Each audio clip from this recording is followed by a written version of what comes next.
Greetings and welcome to the Energy of Leo. This is Ron from Terror of the Twin Sun. Terror of the Twin Sun is a functional division within the Order of the Twin Sun. Thank you for tuning in and checking in terms of energetic responsibilities that are tied to the fifth house. Okay. Now, the interesting thing is that the people you draw in usually are shiny. They have a potential ability to be futuristic, much like you. You are more of a pioneer in terms of what they bring about, which is usually objectivity of the highest degree, as well as sheer intelligence. Okay, but to the point of exacting degree, to the point in which they are extremely written off in a way in terms of their own futuristic response. Okay, meaning that there's something about them that cannot be controlled or tamed in a certain way. There's something very fixed about their own independence as well as your own independence.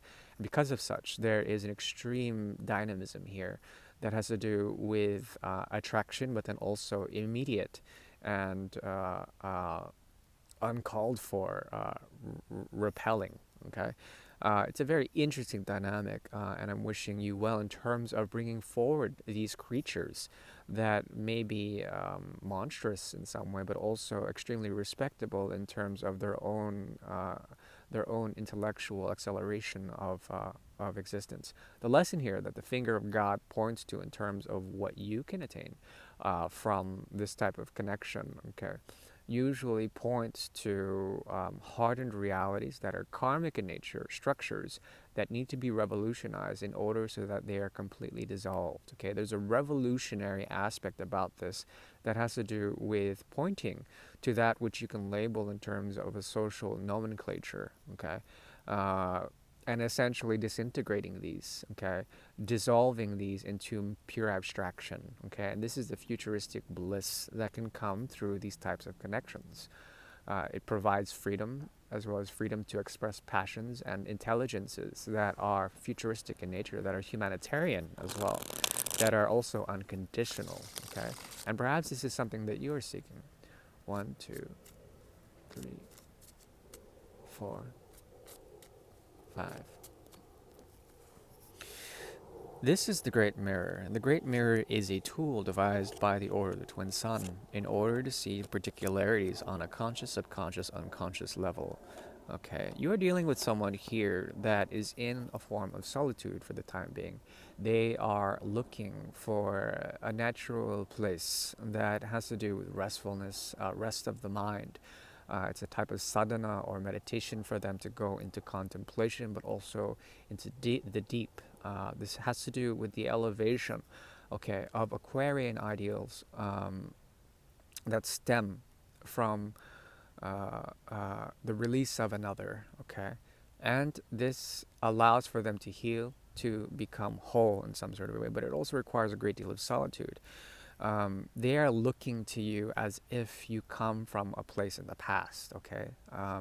As if there's something about you that also can find a sense of freedom, okay? A sense of peace, okay? This has to do with also releasing anything in terms of the mind, okay? So immediately there is a reflection here on a conscious level that speaks about what needs to be brought in terms of a way of thinking, a way of doing things, a way of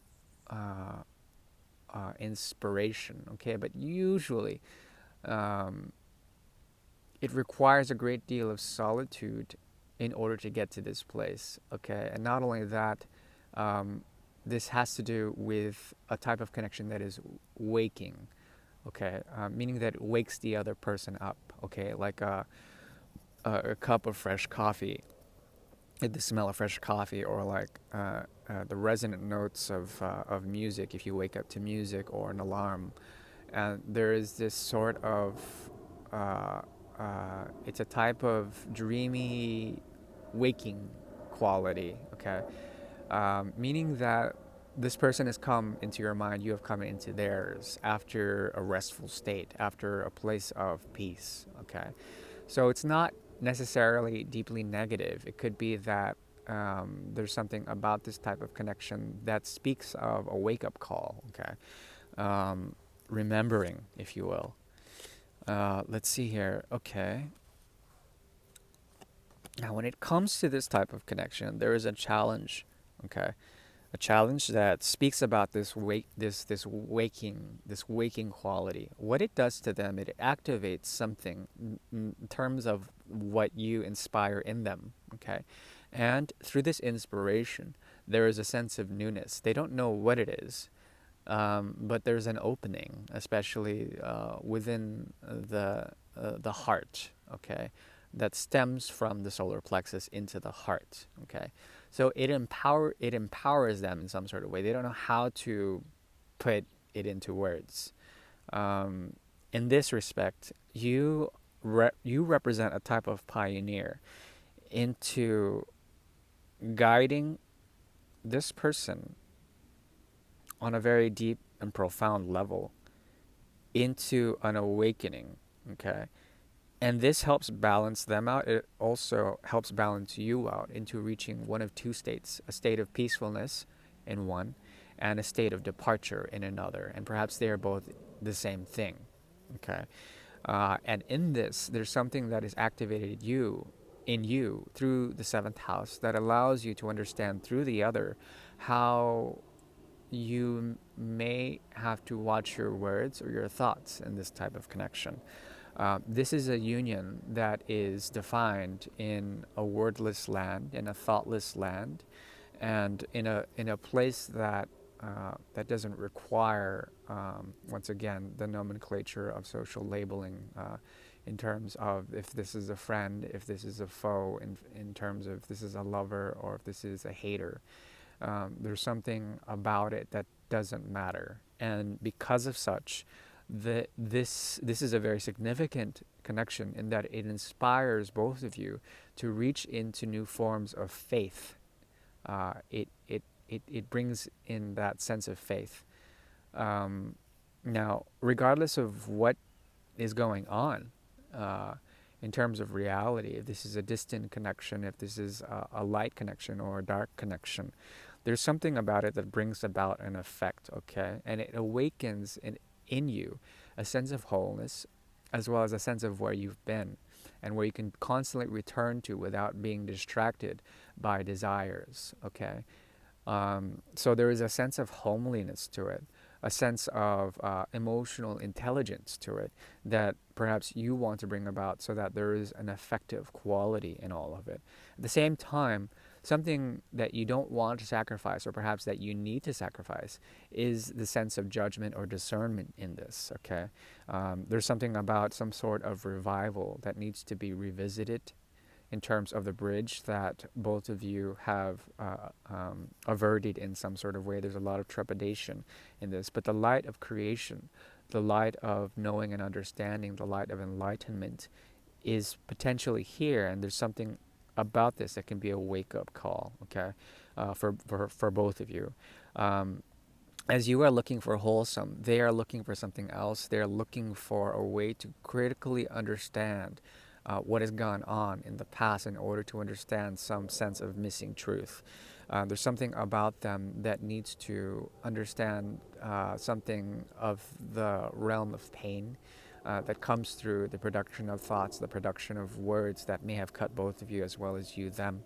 And something that was said needs to be understood here, and it will provide the sense of faith, okay? But be careful for both of you, because there's something here that relates also to culminating fears, okay? Because of such a departure, because of such a need for rest and such a need for escape, okay?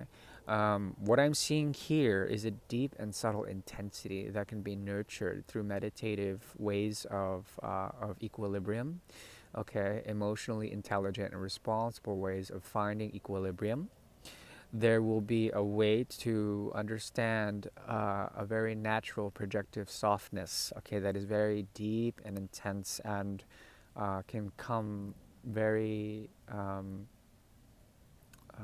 gently for both of you. A gentleness needs to be fostered here, and this will be good for all those concerned. There is a hidden truth here that has to do with coldness in order to avoid catastrophe. Okay, practicality in order to avoid that. And because of such, there is something that has not been transformed, that has not gone through a proper mode of metamorphosis in order to bring about a sense of empowerment for you and for them.